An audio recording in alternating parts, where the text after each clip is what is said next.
All right. Well, I'd like to welcome everyone to the School of Health Professions Interprofessional Education meeting for this month, February 2024.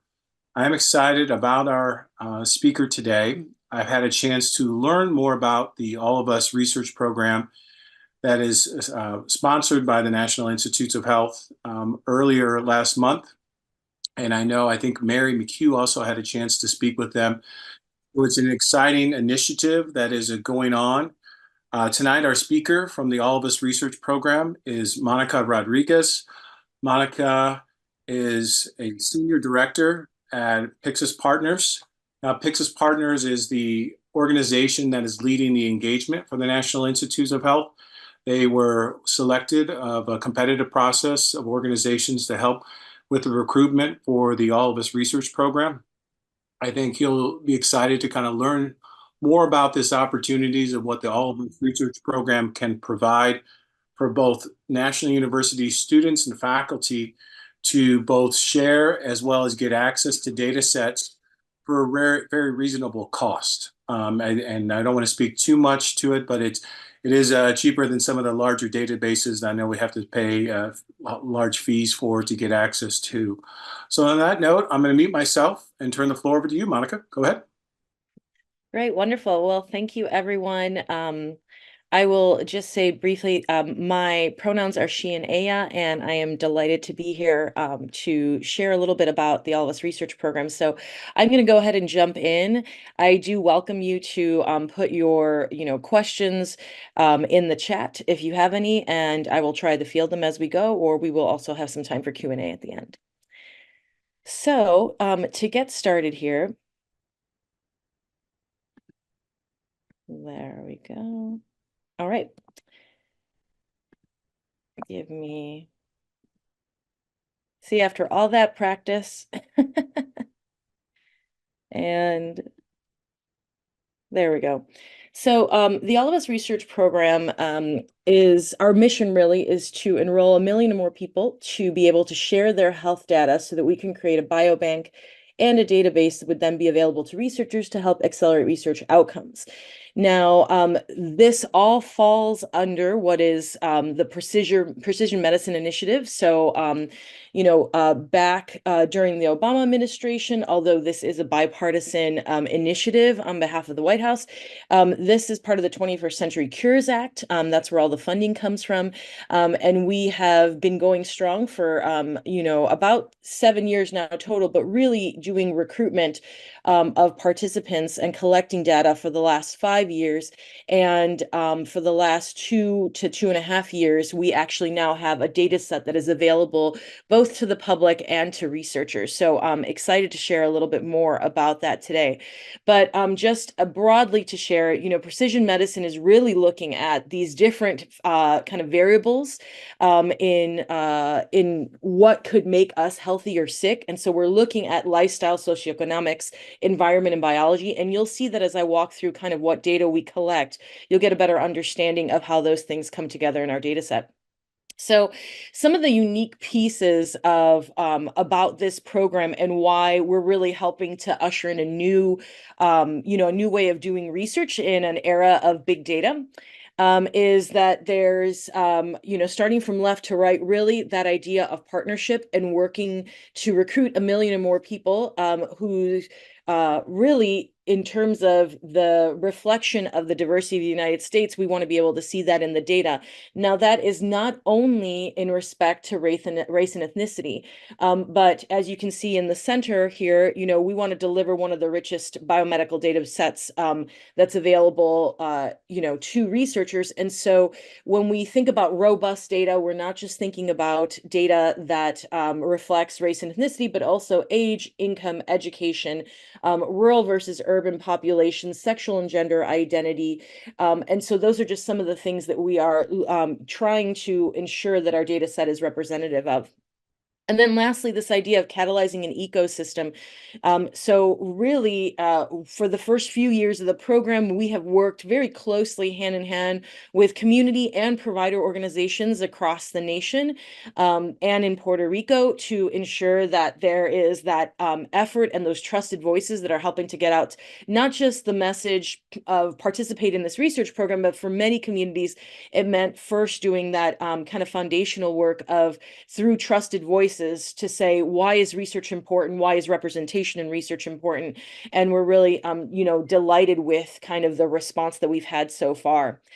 As we go into, a couple of the things that make all of us unique, I mentioned again, we're trying to find diversity at scale, but also different types of data. This is a longitudinal study. So we are looking to track folks across 10 years or more. One of the kind of key values of the program is that we see our participants as partners. And so whether that be in terms of as we make decisions, because we do have a community advisory board that advises the program in respect to governance, but also when it comes to bringing information back to participants and what's the return of value from a participant perspective, that's been a big value, an important point for the program. Lastly, this resource for all, and as we get into the data set, you'll see what I mean. We do have a public and free accessible data set. And then we also have what we consider our controlled tier of information that is typically for researchers. You're looking at the difference between maybe an aggregate data versus raw data set. I'll get into some of the nuances in a little bit. But this idea that, citizen scientists to high school teachers to, my mother and father could go in and look at this data and begin to see for themselves kind of how their data is reflected, and how it compares to others that have also participated. That's all available through an All of Us app that participants are welcome to download and engage in with our program. So how does the All of Us research program work? This really kind of outlines our current protocol. And so I'll just walk you through this briefly, starting at the top. So when individuals participate, when we think about what are the different aspects of participation and what sort of data are we collecting, we do ask participants to sign a series of consents, both a consent to participate in our program, but also a consent to authorize the sharing of their electronic health records or their EHR data. In addition, because we are collecting blood samples, as you'll see in the green strip here on the screen, we are doing full genome sequencing on our data, and not everyone necessarily wants to receive back their genomic information. So we do have a consent asking them if they're interested in receiving back genomic information. We are doing hereditary disease risk reports.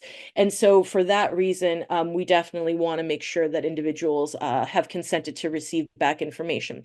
All of that information is securely sent to individuals through their personalized login in the All of Us app, which functions the same way that you would, let's say, for your bank accounts, that you can log in, only you can see that information. So we are not sharing any data with providers or insurance companies or anyone else. It goes directly back to the individual, and they can choose to share that data as they go through their healthcare experience. The second line in the light blue relates to the participants the surveys that they fill out and answer. And so we have everything, what we have listed here are all the different types of surveys, although this is not exhaustive, as we are continuing to develop surveys and share those with participants. What you see here are the first basic 6 surveys that we ask individuals to begin to fill out and give us information, everything from basics about their lifestyle to their family health history, as well as one of the surveys that is most recent, which is the social determinants of health. So this is asking questions about the 12 SDOH, or social determinants of health domains, including things like walkability, access to care. We have another survey that we actually did that we were fortunate to be able to do when COVID first really hit the United States. We already had over 200,000 people who were participants in our program. And so we did what we call a COPE survey, or a COVID experience survey, where we're asking the participants to share with us information in real time throughout multiple points in 2020 and 2021 about what their experience was in accessing vaccines and care, and how their mental health status was at that time, and their reflections on their experience. So that data is available already to researchers. In the following line, in the pink line, when we think about biospecimens and physical measurements that we're collecting, you can see we do your basic blood pressure, height, weight, and heart rate, as well as hip circumference and waist circumference. We return this information to participants the day of their in-person visit, where we are collecting this info. And then we also do, in terms of biosamples or biospecimens, we are collecting blood, or for some folks, saliva, as well as a urine specimen. We store this all in our program's biobank, which is in Minnesota, the Mayo Clinic is our biobank, and that's where all of our kind of samples are stored for the entire program. And then one of the things that we have been happy to see is the amount of participation in sharing wearable data, or especially we have a partnership with Fitbit. There is a select group of randomized individuals from our program that we have actually offered Fitbits to, so that they can wear it, and we track that information. Individuals are also able to kind of sync their health watch data to the program, again, to share that information, and that wearables data is also available in our data set. I'll pause there if there's any questions about kind of our current protocol, what we're collecting, and then, how that impacts the data that we're available to share to researchers. But if we have no questions, I will continue. Great. Don't hesitate to ask more. This infographic really just explains a little bit about the process that we're going through. So starting in the upper left-hand corner, participants are sharing their data. That data is received, it's curated, and it goes through a set of security measures. The Vanderbilt University is the university that won the award to manage all of our data, and they are the ones who are doing the work of cleaning and curating the data set. That is what can differentiates what becomes available through aggregate data in our public data browser, as well as what goes into our tiered data, which I will go into more detail, and that's available to researchers that register. You can see here, it just continues to outline the process of visiting the Research Hub, which I will share with you in a moment, as well as how you register and how you can get different access to different aspects. We do have a projects directory, which you could go online right now and see all the different types of projects that are currently being worked on using the All of Us data set through the projects directory. So to give you again, our goal, and what we are kind of moving towards is to become one of the world's largest and most diverse biomedical data sets of its kind. And we are doing that by recruiting 1 million or more people from the United States to share their data.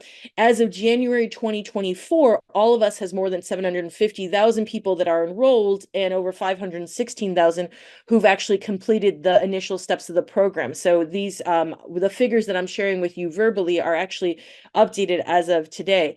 And of those participants whose data is currently available through the All of Us researcher workbench, 75% of those, as you can see here, identify with communities that are underrepresented in biomedical research, and of those, 45% actually come from racial or ethnic minorities. So we are making a large effort to ensure, again, that diversity at scale of the participants that we include in this data set. So now to go into a little bit more granular into what is the Research Hub, how do you access it, and really my hope is today that you could see the opportunity that this could be both for yourselves as possible researchers or for students that you work with.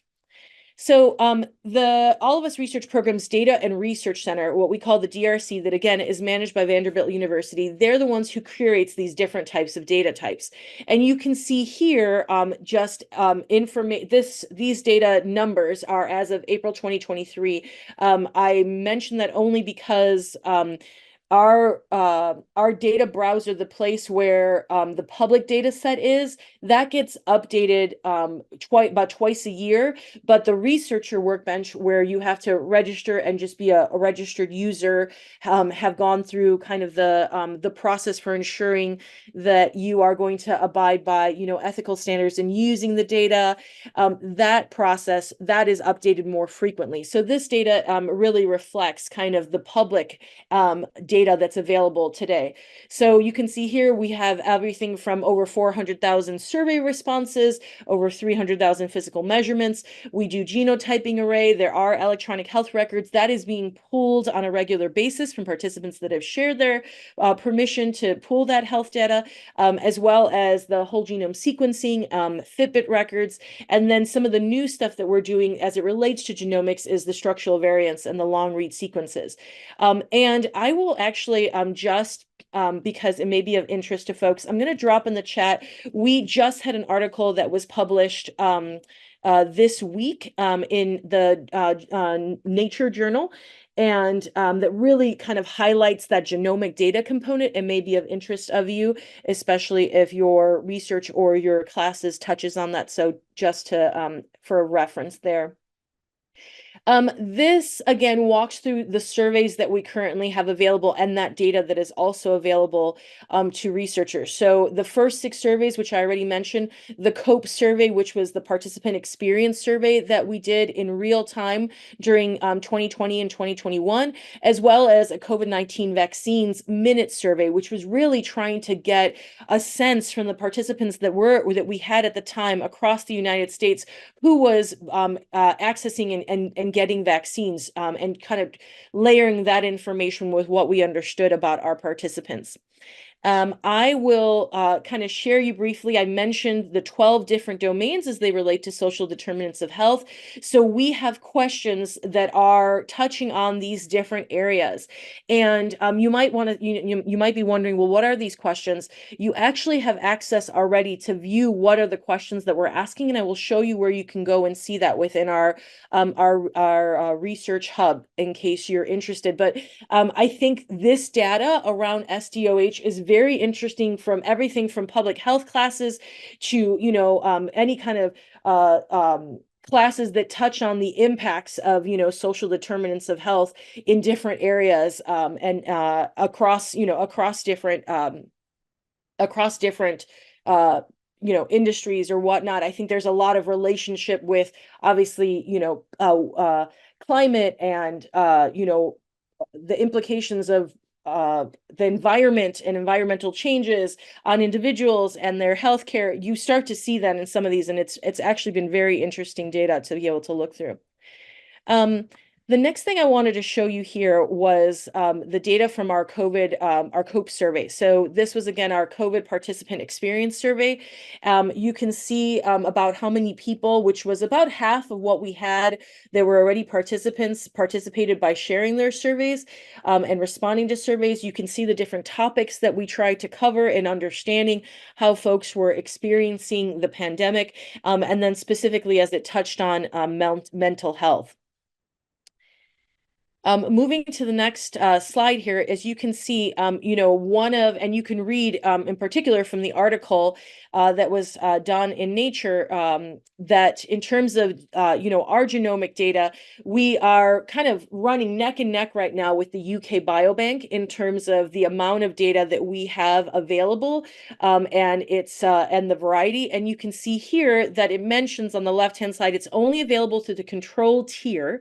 I am going to walk through and explain what the control tier means and what that means if you as a researcher or your students are interested in accessing our genomic data set. This data set is not available to the public.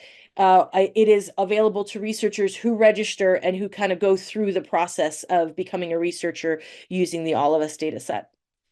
So thinking about our research hub and growing our researcher community, this is where I'm going to take a pause and actually show you the data set. So let me just pull out of the slides here. Oop.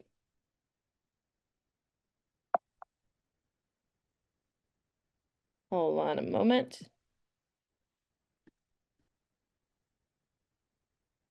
see. There we go. So, and I can also, you will have access to, all of these links and how to kind of begin this process, through this presentation.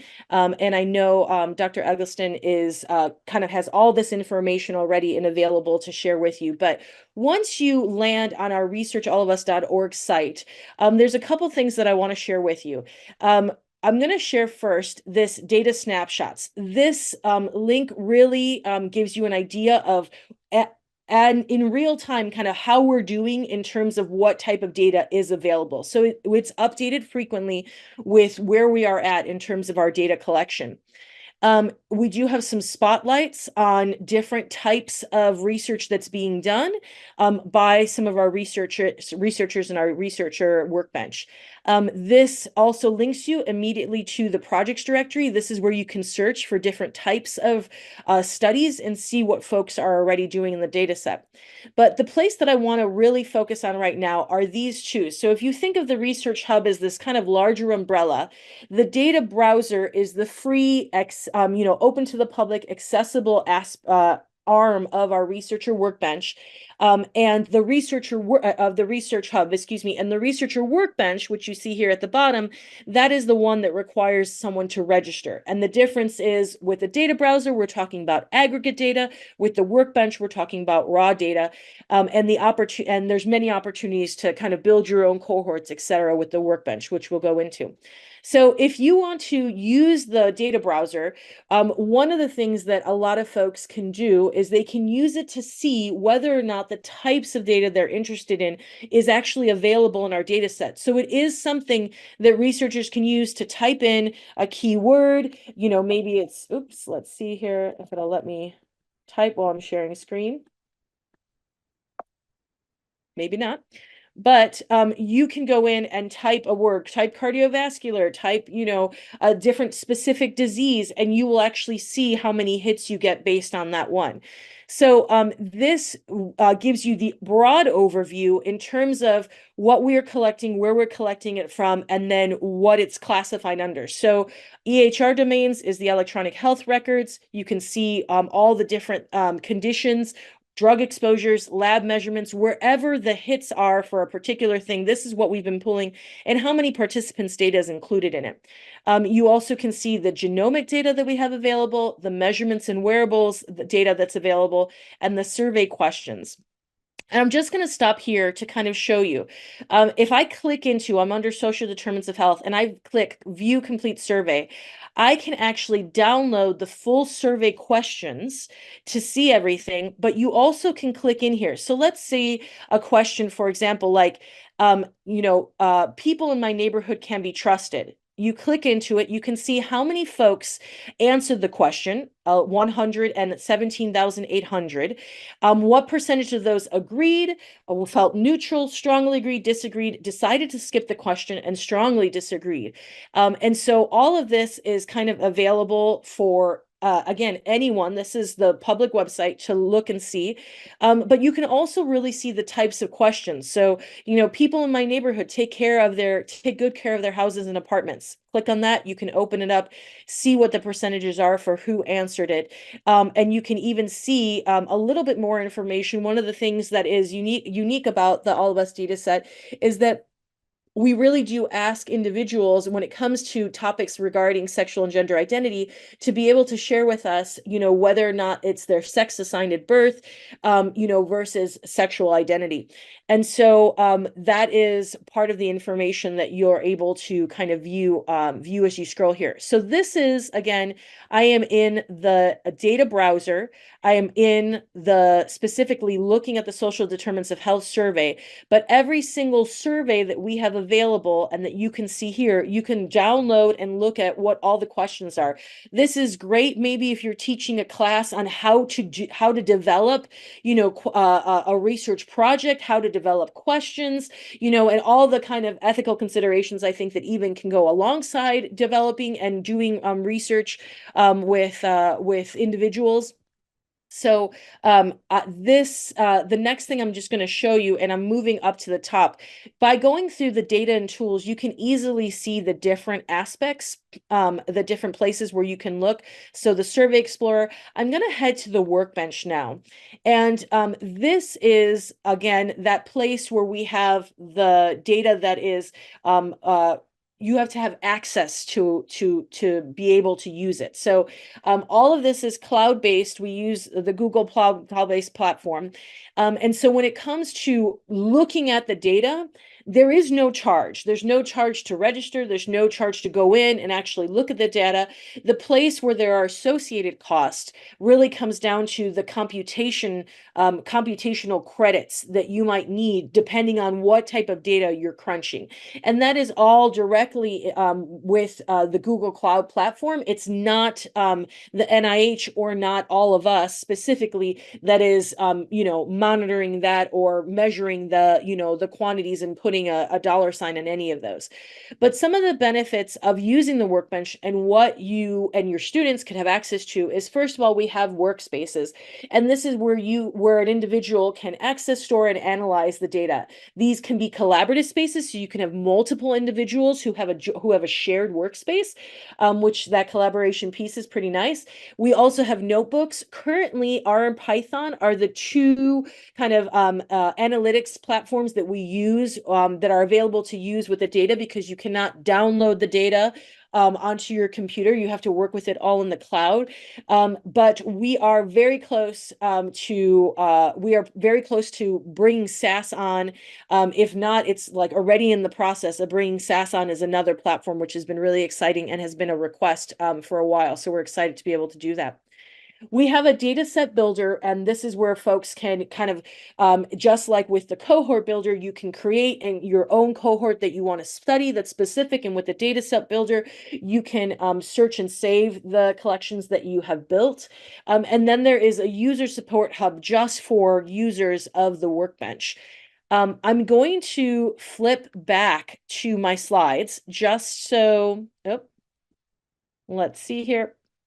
And probably do this, and here we go.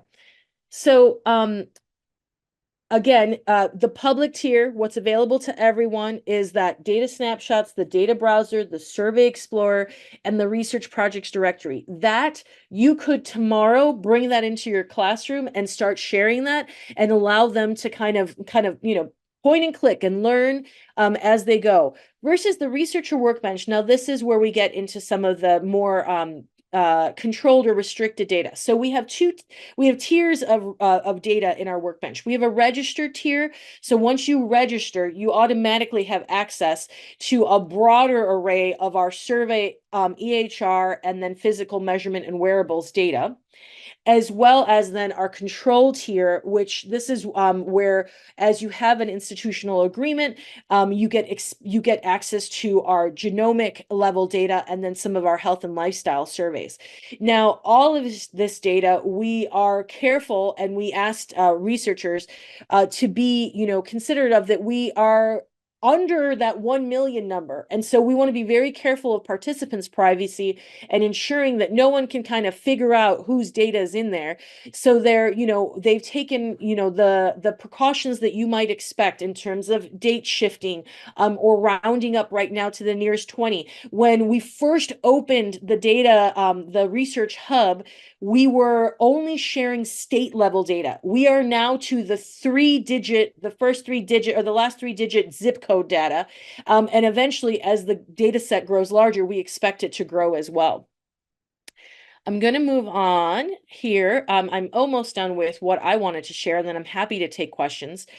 This gives you an idea of, in terms of access, it's really not just about having a diverse set of data, but having a diverse set of researchers, and diversity across, race and ethnicity, or those who are underrepresented in biomedical workforce, but diversity also in terms of institutions and diversity in terms of career levels, and ensuring that lots of folks are able to access and use the data, which is part of our goal in sharing this presentation with you all today. So you can see here about how many researchers we have already registered, the institutions that are already have agreements in place with the All of Us Research Program, non-for-profit organizations, and then healthcare institutions. We do partner with healthcare institutions or regional medical centers to actually do recruitment. So a lot of those are actually heavily involved already in the whole program. And then at the very bottom, you can see we have over 8,000 active projects currently being done and over 220 publications. The top 5 conditions that are currently being studied by researchers using the data set is cancer, cardiovascular disease, diabetes, mental health, and then COVID-19. The since 2020, since the launch of the Workbench, we really have seen a lot of growth in terms of how many, registered researchers, how that's increased, and active projects and publications. So these have been some of the kind of the goals or the emphasis of the program over the last, 2 to 3 years to ensure, again, that we have that representation using the data set. So the last thing I'm going to walk through is just accessing the Research Hub. And the first step is really confirming the institution's agreement, which we have already walked through. And then you create an account and verify your identity. So this is just making sure that, you are who you are, with your relationship with the NIH in using this. There's mandatory training. And again, we want to be sure, since we are using a very diverse set of data from diverse participants, that there's not going to be any stigmatizing research that comes out of it, or that the data set is not used for stigmatizing research. So there's just some agreements along the way that you use the data and how you use it in presentations. For example, not showing row level counts of 20 or under for the privacy of participants. And then lastly, you sign that data user code of conduct. And that's why the registrations are tied to your affiliation with an institution. So you are welcome to scan the QR code. Also, you can go directly to the site, as I showed you before. This again walks through the tools that are available and the resources, which I did show you on the actual site itself. We have workspaces, notebooks, the data set builder, a cohort builder, and a specific user support hub for Workbench users. And then again, our hope is that we're going to recruit 1 million or more people to share this data set. We are making strides in that way, and we are going to see things continue to grow. So whether that's more wearable data, whether we're going to continue to develop more surveys and bring those out to our current set of participants, new types of linkage with external data or even other public data sources, and then the ancillary studies. And I mention this because we already have launched one of our ancillary studies. That study is the Nutrition for Precision Health, that is taking place across the nation. And we are doing recruitment there, and we'll be really excited when that data, this Nutrition for Precision Health data, then becomes accessible. So those are individuals who were already All of Us participants, were asked if they were interested in participating, and if they met that screening criteria, they were asked to participate in one of the 3 modules that we currently have available. Currently, All of Us, for the first, 4 to 5 years, was only available to persons 18 or older to participate. But as of the end of last year, we launched our pediatric enrollment, and we now are enrolling. We are enrolling for pediatrics, just for, I believe, 0 to 4 years old, and that is going to continue to grow and develop in the years to come. So we're excited about that data that will be available. I see I have a question.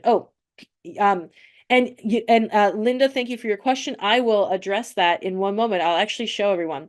The last, I think, 2 slides that I have here is just want to highlight, we have a free virtual convention that's going to be held April 3rd and 4th. And this is open to anyone, the public. We even invite participants to join. It's an opportunity to hear researchers share about the data, share about the research that they've been doing with the data, and hear direction of the future scientific kind of roadmap for the program and what are the plans for the future. So I encourage you all to attend if you're interested. And then I did want to highlight, we have a research scholar program, and this program, which runs, we open applications at the end of July, beginning of August. It runs from about September all the way through to May, is an opportunity to be paired for students to be paired with a mentor, and to do a project using the All of Us research data set. And there is some additional components of the program, which includes everything from professional development to some actual skills courses. And that is all something that is free for those who participate. We're always looking for mentors. If it is something that interests you, please let me know. And then lastly, if you want to kind of learn more or stay in, up to date with the news of what's happening in our All of Us Research Hub, I encourage you to scan this QR code. It's a quick and easy sign up. You'll get a Researcher Roundup newsletter that comes out with updates, new videos from researchers, what new data is available, when new data releases will be, and what that data set is. That all comes out in our Researcher Roundup newsletter, which is sent out, I want to say it's quarterly. So please, I encourage you to sign up if you're interested. With that, I want to answer the last question that we had in the chat. And let me, again, see if I can get out of this. Let's see here.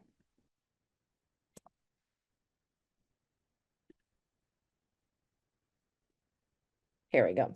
So in the Research Hub, and I'll just go to the front page, because you may have colleagues or you may work with other individuals from even different universities.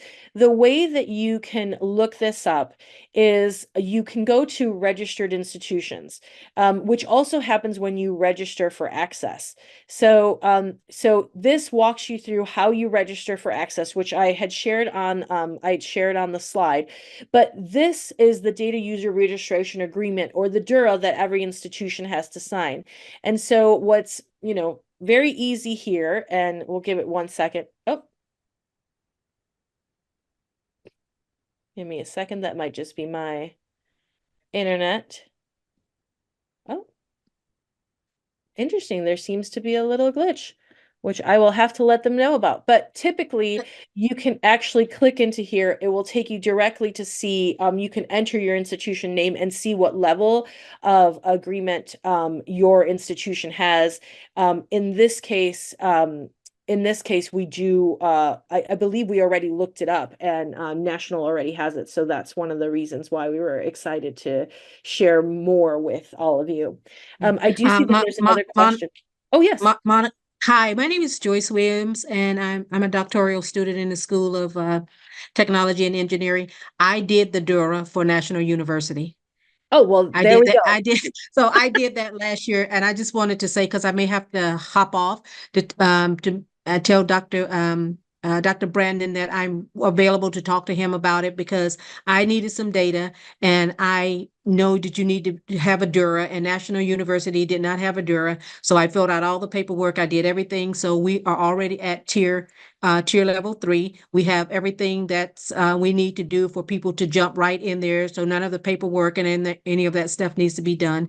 Not only that, I've been working with the NIH program and All of Us before it even went national, through one of my other organizations. Monica, you've probably heard of DREF, the Delta Education and Research Foundation. We have put on hundreds and hundreds of community programs on the weekends and things for you. I was also part of the NIH 22 plus researchers. So last year I put on 4 demonstrations of the Workbench. So I can tell, I can help Dr. Brandon and tell him everything that I've done and learned from working with All of Us before its inception up until what I'm doing now, and how students can best use it, because I needed to use it for my data set, and I'm living proof that it can be done. And one other thing, and I'm not getting paid to do this, a plug for the All of Us conference. I attended that last year, and it was phenomenal. All 22 researchers of us, we attended the conference last year, and it was amazing. Oh, thank you so much. Well, this is fantastic. So you all heard it here. And thank you, Dr. Williams, for your work and your effort to make it possible for all of the basically faculty and students at your institution. The hard work is already done, getting the Dura. So it's really just Yes. about creating an account, and you have a very good resource here. So thank you so much for sharing that. Yes, I kind of made them feel bad. I was like, San Diego State has it, UCSD has it, USD has it. You know, you're right here in San Diego and you don't have it. Isn't that a shame? And so they put a full court press on it, and we got it done in about a month and a half. And to my understanding from NIH and the All of Us program, that's unheard of. But as I said, I was being selfish because I needed it for me, whether whether the It whether the usually school takes was going to closer make to use four of it or months. not. So yeah, you definitely got it through quickly. That's amazing. And Joyce, what school are you from? I'm in the School of Technology and Engineering, Well, thank you and for sharing that. thank you, in data science. So I'm all about the data. Well, and to me, this really underscores the whole purpose of our IPE program, you know, the interprofessional collaboration. So it's really exciting. And the other thing, my dissertation topic area is actually in precision healthcare. And part of that came out of my working with the All of Us program since its inception way back, what was it, 2007, 2008. So at some point in time through all these years, I've had some type of involvement, usually through my other organization of putting on the community fairs. They know that we are an organization of 300,000 African-American women, and we can get the word out. And so all of us, NIH came to us and was like, hey, will you partner with us to get the word out and to make sure that it got out to all of the underrepresented populations? And I was a part of that initial cohort that got it out there in all of the communities. And then we started putting on the community programs. And I think last year we did 15 of those. I think that's it, just in case I get cut off. No. Thank you for sharing. I do see that we have a question in the chat from Mary. Does this system have a statistical analysis program embedded in it, or do researchers have to download the data to run it through their own data analysis program? You do not download it. That is why R and Python are the two currently, R, Python, and then SAS are the programs that can be used in the Workbench. And I will say that's also why, you know, we've seen a lot of the kind of supplemental programs that different institutions, because we work with quite a few, Baylor School of Medicine, Xavier University, et cetera, they are making an effort to ensure that students have some of those kind of statistical, you know, and analysis types of classes to learn things like R and Python, et cetera, to be able to access the data set. So there is support classes that, you know, students would probably have to take. But I see a hand raise. Hi, Linda. Hi, yes. A question and a comment. Thank you so much for sharing. It's great to see how a lot of this data is being used. I joined the All of Us study as a participant when first that was available. So for anyone that's in San Diego, it's available through UCSD. And some of the things that I found incredibly valuable, you know, it's really a community that you're a part of, and you get text messages and you're wishing you a happy birthday, everything from a lot of participating in ongoing studies and surveys, but to be able to get my own genome analysis, the whole genome. And definitely, you know, so I love the way that they first give you like kind of a little teaser, like, okay, whether or not you like cilantro and earwax. And then I'm like, I was all excited. I'm thinking, oh, would this be some, you know, great, you know, hereditary insight? And it's like, oh, okay, that was a starter set. But then to be able to get, I think there were 50 or 60 different hereditary conditions the 59 base genomes that are known to be associated with hereditary disease risk. So if I could just share really quickly, and then by all means, please continue. So what we return to participants as it relates to genomics is first ancestry and trait data. So that ancestry data is what you might typically think of from like any kind of those commercial ancestry programs, 23andMe, that type of data we first return. Then we return that trait data, which is what, you were sharing in terms of your preference for cilantro, because for some folks it might taste like soap, and the type of earwax you have, etc. Those are related to genes. And then we have hereditary disease risk, and that is, we're looking at those right now, just the base 59 genes that are typically associated with hereditary disease risks, like the BRCA gene that's associated with breast cancer. And then lastly, related to pharmacogenomics, we have data that we return related to medicine and my DNA is what we call it. And so, for example, I have specific types of medicine that my body, because I'm a participant, that my body does not process well. And so if I'm ever in a situation where I need to be, put on a certain type of medication, I have that to advocate for myself when I go into a doctor to say, you know what, my body actually doesn't process that particular, that particular drug well. We're going to need to find something else. And so thank you for sharing that. Did you want to continue though, Linda, please? Sure. Just to add on to that, I mean, I thought that it was done in a very professional way to share that more sensitive information. So getting the notices and making sure that, yes, are you ready for this? And I think that was done extremely well. And because it was a little bit nerve-wracking to say, are you going to have any of these, hereditary risk factors that are going to affect the health the rest of your life? And but it was really fantastic to get news that you don't have any of them. So it was absolutely worth doing from that perspective. But I think even if there was one, and if there's something that you can do something about, then I think that's also incredibly valuable to receive. Which in terms of the return of value for participants, I do want to add, I'm mostly, sharing this with you, doing this presentation from the perspective of, we'd love you to use the data set. But in terms of return of value to participants, if someone does receive a positive result, because these are research results and not clinical results, right? If someone does receive a positive research result that shows that they do have a propensity towards a specific hereditary disease risk, we then give them the option. We partner with Color, which is a genetic counseling company in the United States that has genomic counselors for your state that will actually walk you through next steps, what it means, answer questions, provide them with resources, and the program provides for free a clinical test to verify the research results. So they actually will get to take a clinical test to verify their research results that then they could actually take to a doctor, because with the research results that they're going to still need to do a clinical test to verify that. So that is something that we provide for free. Yes, please, Najeen. Thank you, Monica. Hi, everyone. It's not a question that Linda, I didn't mean to interrupt you. Were you still? No, go ahead. Okay. Wait, go ahead. Well, yeah, so I just wanted to say, actually, I'm doing my PhD program in epidemiology, and I'm using all of us data. I'm just getting my proposal accepted so that I can go ahead and look at the data. And so thank you so much for presenting this for us and bringing it to the university.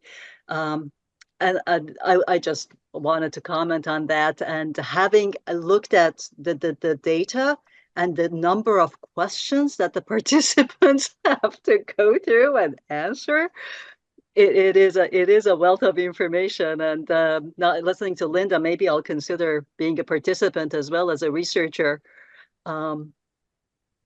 But yeah, so you mentioned SAS. So currently I can only use R or Python. So do we have a timeline on when we can use SAS on the Workbench? Honestly, I can circle back with you on that, because it is, if it's not already actually uploaded to use, it is something that has been in the works for a while. And I think maybe I mean, we're talking so soon if it hasn't already Oh, launched, brilliant. because it's something that was asked for a long I'm sure a time, lot of people. and I wouldn't be surprised if you're going to see it here very, very soon. I so appreciate Jerry, your comment in the chat. Is this database participating with the data collection from a million veteran program? So we actually are partnering with the VA, and the VA does recruitment for all of us. So it is a separate from their program, but the VA is one of our partners. We work closely with them, and they do recruiting of veterans for this specific program. And speaking of recruitment, just to speak to how participants are recruited, which Joyce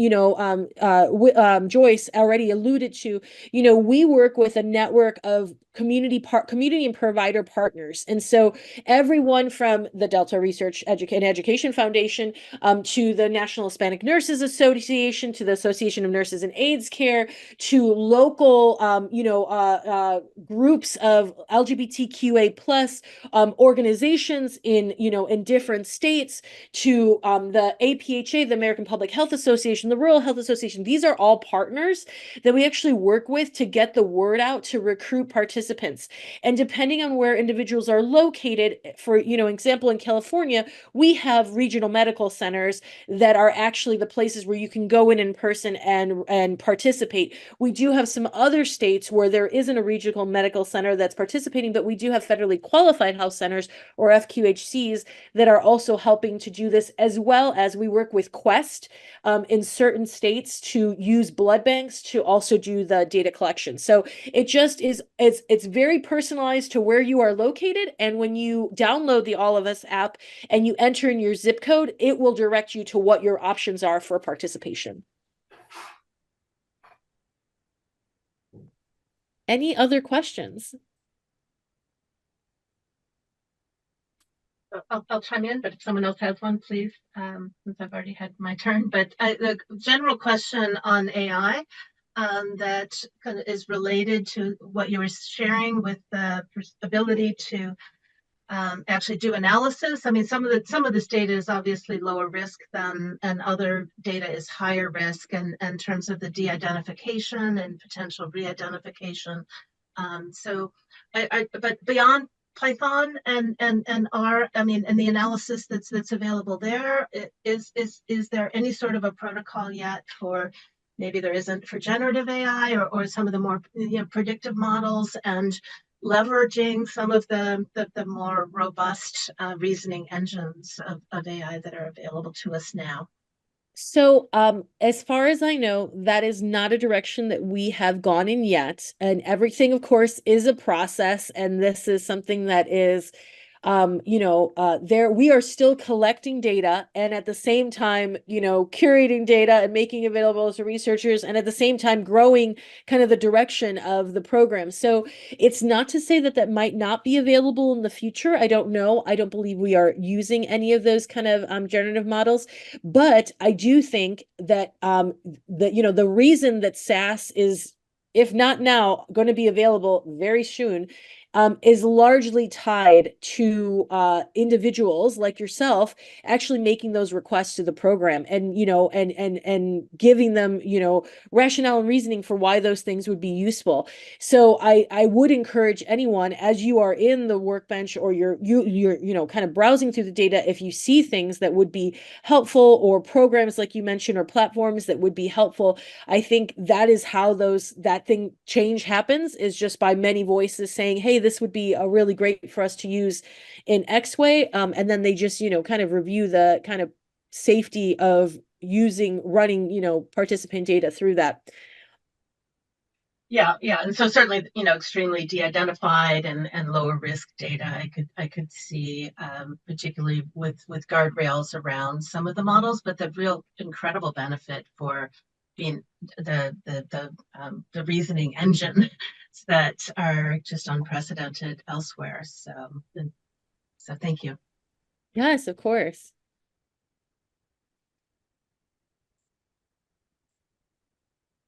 And I can circle back to, I can share it with Dr. Eggleston, when the timeline is for SAS. I really feel like it's live already, but I don't want to make promises. No problem. I'm actually in touch with the customer care. The office hours are very helpful. They're very helpful. They're very readily, available to answer questions. So I'll email them. I'll email them and see if they have if they have a timeline. They actually have a meeting tomorrow, so I'm joining them tomorrow for their office hour. So I'll find out, and if they say yes, I'll let you know. Great. Any other questions? Hopefully you see the potential applications, not just for your own research, but also for the opportunities to use it in the classroom. We have many institutions that already have classes that are using both all of us from a public health perspective, all the way through to on a very research focus, as options in the classroom. And I do encourage you to read the Nature Journal article that recently came out. Hi, Monica. My name is Arun Kasala. Can you hear me? Yes, I can. Yeah, I missed little bit the introduction thing on the previous thing because I had another meeting, the save plan with the like a federal loan thing. So it had the same time. So I missed some information from you. Maybe this question was already asked by someone. I am doing my PhD in computer science. So my thesis will be coming in next year. So can I use this data to do some for my dissertation papers? This data can be used for my papers. Oh, yes. I mean, there's already, absolutely. You can, if the data is helpful, you are welcome to use it. We, part of what we ask of individuals who are using the data, if it's in a publication, is that you let the All of Us research program know that you're going to be published, or that you're putting it in a paper, et cetera, or you're doing a presentation.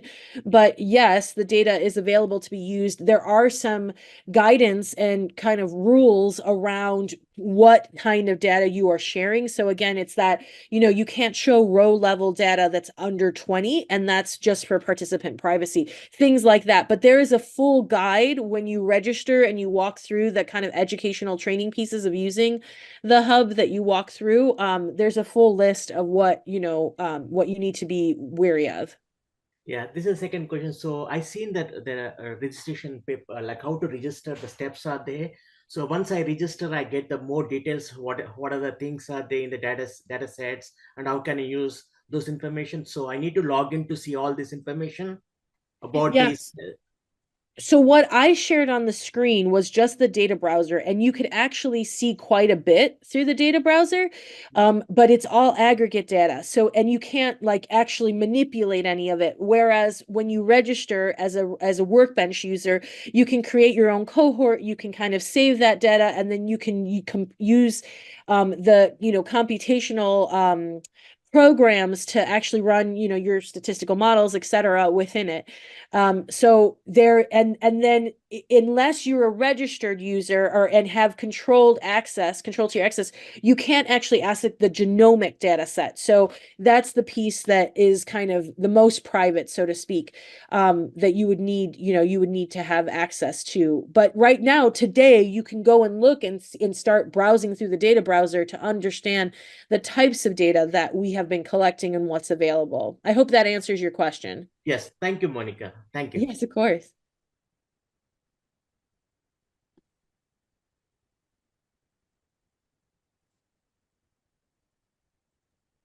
Okay, Monica. Well, I want to thank you for presenting tonight, and hopefully, because of already some great participation from folks at National University, we can definitely kind of see the value and definitely get interest in the buy-in. So really appreciate it.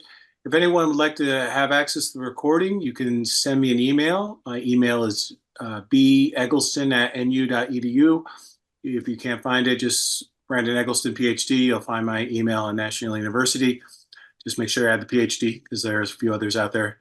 Same name. So if you need help trying to find it, but we did record the meeting for anyone who missed it tonight. But I really appreciate it. If you have any questions, I can make Monica's contact information available, but I do have a few resources available in terms of how to estimate the cost and some of the overview. So if you have any questions, just send me an email. More than happy to help out. Thank you, everyone. Take care.